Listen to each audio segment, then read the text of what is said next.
Many paleontologists will tell you the best way to start uncovering prehistory is digging the dirt below your feet. And 65 million times out of 10, that's a good idea. But in today's episode, Catherine visits a museum unlike any other, where for one fossil hunting family, the first step is to dig up. Dinosaurs will always be awesome, with Catherine Abbott and Jimmy Waldron. And starring, from the Courtenay and District Museum and Paleontology Center, Pat Trask. Since opening in 1961, the Courtenay and District Museum and Paleontology Center encourages discovery with the mandate to collect, preserve, and interpret natural and cultural heritage of the Comox Valley region of British Columbia. Every day, the museum welcomes guests for on-site and outdoor adventures around geology, First Nations history, pioneer settlement, and lodging and lumber history, and of course, incredible fossils. Kat, today is a different kind of thing than we usually do. We are always talking about how awesome dinosaurs are on this show. But, as is tradition, we also like to talk about the amazing animals that aren't necessarily dinosaurs.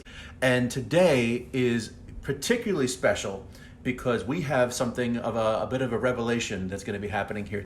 And you have a wonderful guest who we're joining up with in person for the first time in how long? Kat, who do you have with us here today? So thank you, Jimmy, for allowing me to bring Marine Reptiles onto the Dinosaurs Will Always Be Awesome podcast. I had to beg. Just kidding. Absolutely not. So this is Pat Trask. This is Pat Trask. He's actually the natural history curator for the Courtenay District Museum. How are you today, Pat? Oh, I'm excellent. I had a great day already. I was already down at the river, and it was pretty exciting. We found a whole bunch of stuff. You found fossils today at the Trent River. This morning, just before I got here, I just left the river half an hour ago. Oh, just got back, and I had 3 families with me, and we all found fossils. It's a pretty interesting ones at that. Well, thank you for joining us after your day has already peaked. So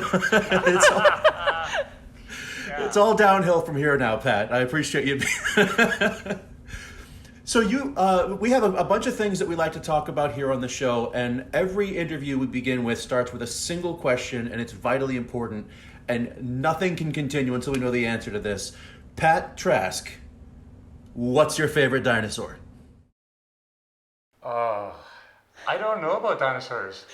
See, we don't find dinosaurs here. I know. That was a loaded question. That's a loaded question, right? So, I don't know. I like the hadrosaurs. They're kind of fun. Hadrosaurs are cool. Yeah, because they're they're just calm and they're like big cows. They are inside just the tow truck, the best. Right? And they just eat, whatever, probably Christmas trees. Oh, they're so cuddly. Yeah, they really are. They really, really are. Because they're the ones that wouldn't bite you. I don't like the ones that bite. That's how I feel about plesiosaurs. I think that plesiosaurs are actually super cuddly. And so that leads me to my second question is, what's your favorite prehistoric creature? And I think I know what you're going to say. I have to be biased here. Yeah. Just a bit. The Elasmosaurus, the long-necked plesiosaurs. The Family Elasmosauridae was a group of Jurassic and Cretaceous marine reptiles recognized by a streamlined capture and trap body with a short tail, 4 paddle-like limbs, and a small head with interlocking teeth. Their most defining characteristic, however, were their long, graceful, flexible necks, sometimes longer than the rest of the body. These animals, appropriately known as swan lizards, reached impressive dimensions up to 12 meters in length. Or, as Pat would call it, as a snake threaded through a turtle's body. Right? That's what it looks like, but in this case, 12 meters in length. Unlike most other reptiles, including all the living and extinct, Elasmosaurus must have been viviparous. That is, they gave birth to live young, because their bulk prevented them from laying eggs on land. A reconstruction of a living elasmosaur is familiar to most people because these fossil animals have served as unwitting models for drawings of the imaginary monsters supposedly inhabiting lakes such as Lake Okanagan and the marine waters of Cadborough Bay in Victoria. And notwithstanding fanciful headlines in the tabloids, Elasmosaurus became extinct toward the end of the Cretaceous. So you can stop searching the bottom of the Bonnie Loch. There's nothing down there waiting for you. They specialize in marine reptiles here, not dinosaurs, because dinosaurs aren't found on Vancouver Island unless very certain things happen. So the deposits on Vancouver Island are marine, and they can be dated back to about 85 million years ago. So what we usually find on Vancouver Island is elasmosaurs, plesiosaurs. My twin brother and his daughter discovered one on Vancouver Island about 30 years ago in 1988, and changed the whole direction of this museum. The first West Coast elasmosaur was discovered by Mike Trask of Courtenay on the Puntledge River. The 1991 excavation recovered 82 bones, including 66 vertebrae, 9 ribs, and large blocks containing pelvic and pectoral girdles, and at least 1 paddle-like limb, as well as 2 concretions with the skull and jaw. All the bones of the Puntledge elasmosaur have now been prepared and cleaned. Some of the vertebrae proved to be in excellent condition, with complete neural spines and canals and lateral processes. Unfortunately, the skull was crushed beyond repair, but the jaw is well preserved, and with a length of 50 centimeters, unusually large for an elasmosaur, the teeth are circular in cross-section, long, slightly curved, and etched with very fine lines. A cast of the reconstructed skeleton of the Puntledge elasmosaur now hovers over displays at the Courtenay and District Museum. It added natural history to its mandate. And so now we have a very large collection of fossils. It just keeps getting bigger because we keep finding more. As time goes on, people who keep donating fossils to us, or I find them, or my brother finds them, or others, donate them to the museum, and we keep them for the future. And it's all to be learned from. And so we've got some interesting type specimens in our basement. Mm-hmm. How many pieces do you think you have in your collections now? Fossils? Mm-hmm. Yeah. Oh, I don't know. 20 or 30,000 downstairs in the lab. That's a good start. That's a good start. Got several thousand rocks, mineral specimens, microfossils. Oh, yeah. Couldn't even count those guys. There's probably 1 million of those. Oh, that's really cool. Yeah. So the Courtenay District Museum has actually started to become a pivotal hub of marine reptiles for Canada. We have paleontologists from the Royal Tyrrell Museum, from the Royal Ontario Museum. David Evans comes quite often to visit the Courtenay Museum. And the reason that we are here today is that we actually want to make an exciting announcement about a specimen that was discovered last year by our very own Pat Trask, yourself. Could you tell us a little bit about why we're here today? I'm pretty excited about my little guy. I call him Baby E. Baby E. Baby Elasmosaur. He's a juvenile Elasmosaur. I actually had help finding that. It wasn't just myself. I lead tours down to the river on a regular basis every day. Take families down there fossil collecting, get the kids all excited, and the parents too. Everybody learns together. But one day a lady picked up a bone in the river, and she said, "What's this?" And I said, "Well, it looks like a finger bone, maybe from a plesiosaur." I said, "I'd like to keep that because it's diagnostic." Then the next year I was with a family, and the dad, he picks up a little hockey puck and it looks like a wrist bone from a plesiosaur. And I go, a finger bone here last year, a wrist bone now. And I looked at it, there was a vertebra laying in the water too. And I'm like, whoa, there's something up in that cliff right there waving at us. Right? Yeah. And so I kept looking there every day. I'd keep checking. I went downstream and there was a crack in the rocks, and I pulled all the gravel out, found a bunch more bones in there. I found a femur, probably a fibula. Oh, cool stuff. All kinds of amazing parts and pieces. Okay, so what we're looking at here is the actual specimen that we recovered out of the Trent River last summer. Took a couple of months in the lab preparation, myself and another guy, Jim Wood, who used to work in Alberta preparing fossils, and he's an artist. And between the two of us, we put this thing back together the way it was found. It was found about 12 meters up the cliff face, made it a little bit hard to dig out, but here it is. And so for people who are listening and people who are watching along, we're going to have some additional graphics of what these things kind of look like. But this is kind of an example of an elasmosaur pelvic girdle. So like the bones of the pelvis and all the parts of the paddle, and these are the lower limbs. So are these are the kind of bones that you're talking about? These are the kind of things that your dig tours were able to dig up. Yeah. So the first bone from the animal was one of those phalanges, like a flipper bone. Yeah. Okay. So the elasmosaurs, for people who don't know what they are, they swam. They used their flippers, 4 powerful flippers. Probably the front ones went up, the back ones went down, and then they reversed. A short tail, maybe for ruddering. There you go. Hey, he's doing pretty good. Look at him go. Subaqueous flight. That's what they call that. And long neck and a head full of pointy teeth for catching fish. But but they say their necks could not flex sideways very much. I've heard that. Yeah, they couldn't reach back and bite their toenails. They couldn't do that. But they tended to hunt. Do you think that they hunted in kind of murky water, and having the small head at the end of a long neck helped them to kind of catch prey with a little bit of stealthiness to them? Or am I making that up? That's okay. Of course, that's the stealth part. That's why that evolved that way. Yeah, because they're slow. They aren't fast swimmers, and so if you're slow and your food is fast, you got to sneak up on it. And so this way, they come up from below, probably their heads are closer to the top of their heads, and they probably come up under the school, and the school's going, oh, I'm not afraid yet, because the body's back there. And then, boom, gotcha.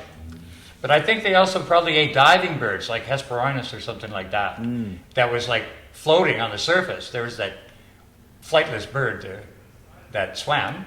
They'd be pretty tasty little chickens. Yeah, they would. And their necks did flex down. Right, so they could actually swim along the bottom and pick things off the bottom, probably. But I think they might have eaten octopus. They might have like pulled them out from under rocks and stuff. Now they've found ammonoid beaks on the inside of or along associated with elasmosaur remains in the past, haven't they? I'm not sure. Okay. We haven't, but they swallowed rocks. These guys didn't chew their food. Yes. So their mouth was overlapped like a trap. Yeah. They didn't really chew it. They just swallowed it. Then they get a stomach ache. It would be a primal thing. You'd have to swim to shore and swallow rocks to aid in digestion. And so in the scope of these things, they are just incredibly long-necked creatures. But we've been using 2 different terms here. We've been saying plesiosaurs and elasmosaurs. Okay. But these are 2 different things, right? No, they're not. They're not. They're the same. Things. Okay, they're the same thing, except there's long-necked plesiosaurs called elasmosaurs. Yep. There's short-necked plesiosaurs called polytochilids, and then there's no-necked plesiosaurs called pliosaurs. Okay, awesome. So there's like 3 types of plesiosaurs. Well, it's just that we find the long-necked ones so far. Now in Morden, Manitoba, they found a short-necked one. And they also find large mosasaurs there. But they also found a large plesiosaur, elasmosaur. And like these places are a long ways from the ocean. And they're high elevation, like Morden's at like, I don't know, 900 feet above sea level. And you go, how high was the water, Mama? To create the interior seaway. And so Vancouver Island was underwater for like 250 million years until it crashed into North America. And then it was uplifted about 100 million years ago. It created a sandy beach, and then it created a swampy forest, a sandy beach, swampy forest, sandy beach, swampy forest, sandy beach. And then the ocean went way up. And they think it was seafloor spreading in the Atlantic that wasn't spreading. And they think magma started making a mountain range underwater, and it displaced the ocean worldwide. And it started flooding up through Texas into Kansas, Saskatchewan, and Manitoba. Split them in half, made the Western Interior Seaway. But we were at sea level right then because the forest tells me that. And then all of a sudden, water changed from sand to mud, fine particulate, tells me water depth changed. And it went on for like 30 million years. We were covered in water of the ocean. And now it's drained off. The island's been uplifted by the Juan de Fuca plate. And now all these layers are now exposed underneath the forest here. we have a large fossil bed. It goes for 150 kilometers. People don't realize it. They think, oh, did you get all the fossils out of the river yet? And you go, you don't quite understand. No. It just keeps going under the forest. It's not just the bank of the river and that's it. Yeah. It doesn't just stop the on part the other side of the Been bank. exposed. It just keeps going. There's a lot of stuff in there. So the Trent River lets you know about the fossils it lets you know about, right? That's right. That's right. It's amazing that we're just scratching the surface, so to speak. Going back to Baby E, Oh, yeah, which Baby you've I love lovingly named Baby E, could you talk a little bit about the process of taking that animal out of the cliff and how challenging it was trying to get the rest of that plesiosaur out? Well, the challenging part about that thing, it was 12 meters up in a cliff. 12 meters up in the cliff. And so it wasn't easy to get to. So just lucky, fortuitous for us, there was 2 trees out front of the cliff. Just weird that these 2 trees are only about this big around, but right there, enough that we could screw like crossbars to it, and then take lumber going back to the cliff face, and then sinking those in the wall, and then putting a platform on top of that. Right. So then we used extension ladder, 20-foot extension ladder to get to the platform, and another extension ladder on the platform to get to the location. And I spent 2 months on that ladder, taking that thing out, because it just kept getting more and more interesting and involved, because there's just more and more bones just kept showing up. I didn't know what to expect up there. A few vertebrae, but no, there's a complete pelvis, like you were showing there. Yeah. There's so the main pelvis, the pubis, right? And that top piece is called the ischium, but there's also the ilium, which is a weird type of bone. It's like a stilt, and they sit on the outside, very close to where the femurs attach, and they come up this way and then attach to a riblet coming off the vertebral column, and they hold the backbones away from the lower cage, because they're like 2 animals, right? There's like this snake with ribs, but then it's like a turtle underneath, because the belly of the animal is made up of interlocking belly ribs called gastralia. So I found the left femur, the right femur, the right humerus, radius, ulna, all the finger bones. The weird thing was when I was digging it up, I'm like, what? I'm looking at the femur, and it's facing the front of the animal. I'm going, why is that femur going the wrong way? Because you expect it to be going towards the tail, and it's laying there, the flipper, but no, going the wrong way. I think it was all rotty, and it kind of like went to the seafloor. It takes a while to get there. Sure. And by the time it gets there, the thing just hanging on by little threads of Slopping skin. together. And I think it just went like that. So the like, front flipper was facing the back like it should be, but the front one, the back one came up and they were laying on top of themselves. And so you got, these 2 arm, leg bones, and then these bones, and then all the like metatarsals, that, right? and then all the fingers all folded up like this.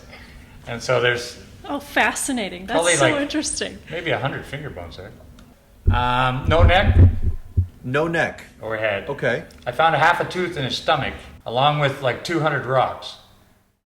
So are you anticipating that there's more of the neck and the skull going further into the cliff face there? I don't think so. No. 'Cause I think it was angling out of the cliff. So as it angles out, so here's your river channel. Yeah. Right? Shale here, shale here. Anything on the inside of that channel is air. That means that fell out of the cliff a long time ago. And so I think it was angling out, and so the head would be first, the neck, until it hits the shoulder girdle, which is the scapula, be the next one fall out, and then the coracoid. And so it's kind of like this, kind of like right through the body here, like that. So Got it.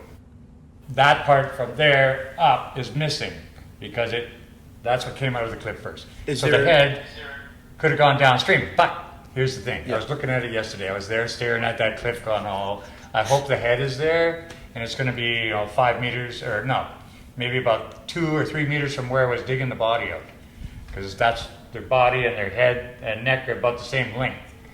And his body's like 2 meters, so it's a couple meters away. It should be there. I couldn't reach it from the platform, but if the neck was like that, it's gone. But if it went like that, maybe the neck is gone, but the head's still in there. Yeah. Interesting. And Okay. so I was looking at it, how can I come off on a rope and with a battery-powered jackhammer and just go at the face right there where the head would be, you know? So you've got a scaffolding built into the side of a wall based on 2 separate trees with 2 extension ladders holding everything up and using a battery-powered jackhammer and just hanging on to the side. My follow-up question, y'all ain't got OSHA up there? I'll tell you, I didn't allow anybody up there except me. Okay. I could not allow my summer student, I couldn't allow that to happen. Because of the danger factor. Of course. I was on a rope and a harness, and yes, I will admit it wasn't WCB approved, but we got it out of there without getting hurt. But that's part of the adventure. That's the allure of paleontology. We rescued a baby Elasmosaur from certain... Destruction. Definitely.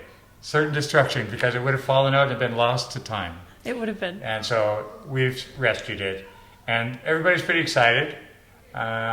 Especially me, because we spent a couple months down the lab preparing it. Yeah, so it has been cleaned now. And Yeah, it's prepared. But see, most of it I took out by hand.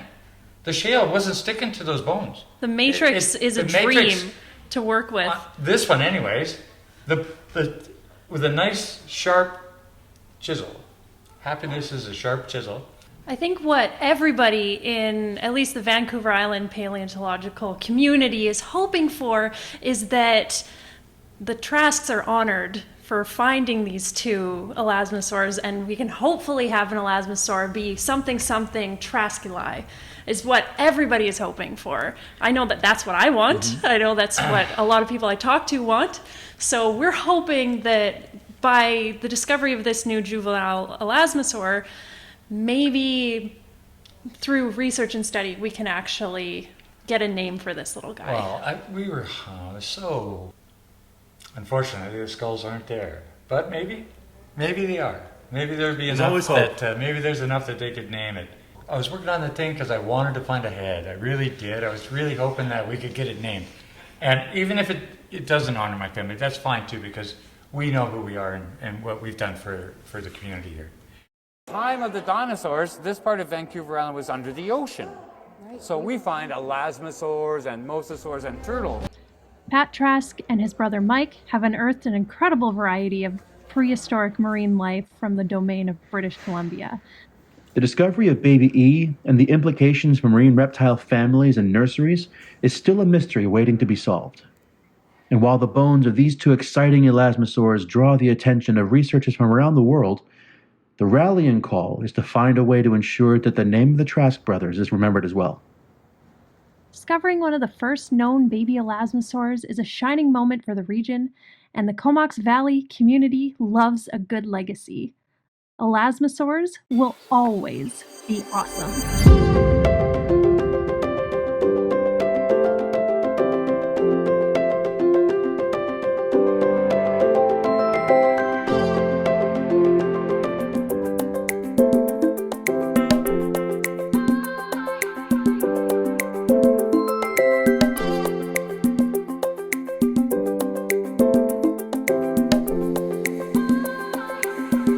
Are we going fossil collecting now?